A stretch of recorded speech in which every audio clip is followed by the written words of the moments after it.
दोस्तों, आज हम बात करेंगे कुछ ऐसे फैक्ट के बारे में जो आपको शायद ही पता होगा। चलिए जानते हैं। ग्रह मंगल के आकार का एक ग्रह के बीच हुई भीषण टक्कर से जो मलबा पैदा हुआ उसके अवशेषों से बना था। यह मलबा पहले तो धरती की कक्षा में घूमता रहा और फिर धीरे धीरे एक जगह इकट्ठा होकर चांद की शक्ल में बदल गया। अपोलो के अंतरिक्ष यात्रियों द्वारा लाए गए पत्थरों की जांच से पता चला है कि चंद्रमा और धरती की उम्र में कोई फर्क नहीं है। इसकी चट्टानों में टाइटेनियम की मात्रा अत्यधिक पाई गई है। क्या है चंद्रमा? पर चंद्रमा की खुरदुरी सेहत पर बेहद अस्थिर और हल्का वायुमंडल होने की संभावना व्यक्त की जाती है और यहाँ पानी भी ठोस रूप में मौजूद होने के सबूत मिले हैं।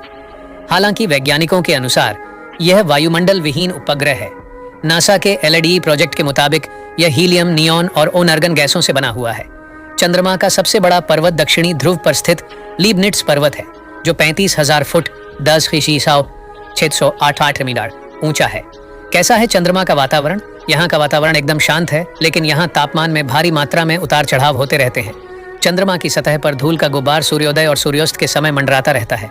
वैज्ञानिकों के अनुसार इसका एक कारण अणुओं का इलेक्ट्रिकली चार्ज होना हो सकता है। ऐसा सूर्य वाली दिशा में ही होता है।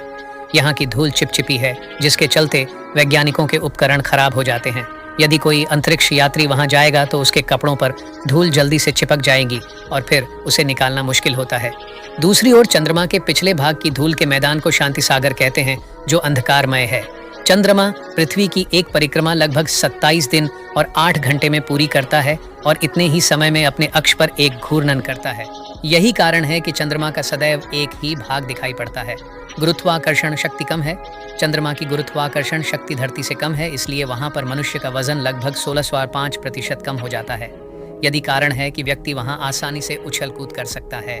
चंद्रमा पर 1.62 m/2 गुरुत्वाकर्षण है। हालांकि गुरुत्वाकर्षण हर जगह अलग अलग होता है। चंद्रमा में गुरुत्वाकर्षण बल है, तभी तो वह धरती के समुद्र में ज्वार भाटा उत्पन्न करने की क्षमता रखता है। एक दिन हमेशा के लिए छुप जाएगा चांद। वैज्ञानिक ऐसी संभावना व्यक्त करते हैं कि चंद्रमा हर वर्ष धरती से 3.78 सेंटीमीटर दूर होता जा रहा है। एक निश्चित दूरी होने पर चंद्रमा धरती की परिक्रमा करने में 28 दिन की बजाय 47 दिन लगाएगा। यह भी आशंका व्यक्त की जा सकती है कि यदि चांद इसी तरह से ज्यादा दूर होता जाएगा तो धरती की गुरुत्वाकर्षण शक्ति और कक्षा से दूर होकर अंतरिक्ष में कहीं खो सकता है। ऐसे में धरती पर दिन महज 6 घंटे के लिए रह जाएगा। मतलब बाकी समय रात रहेगी।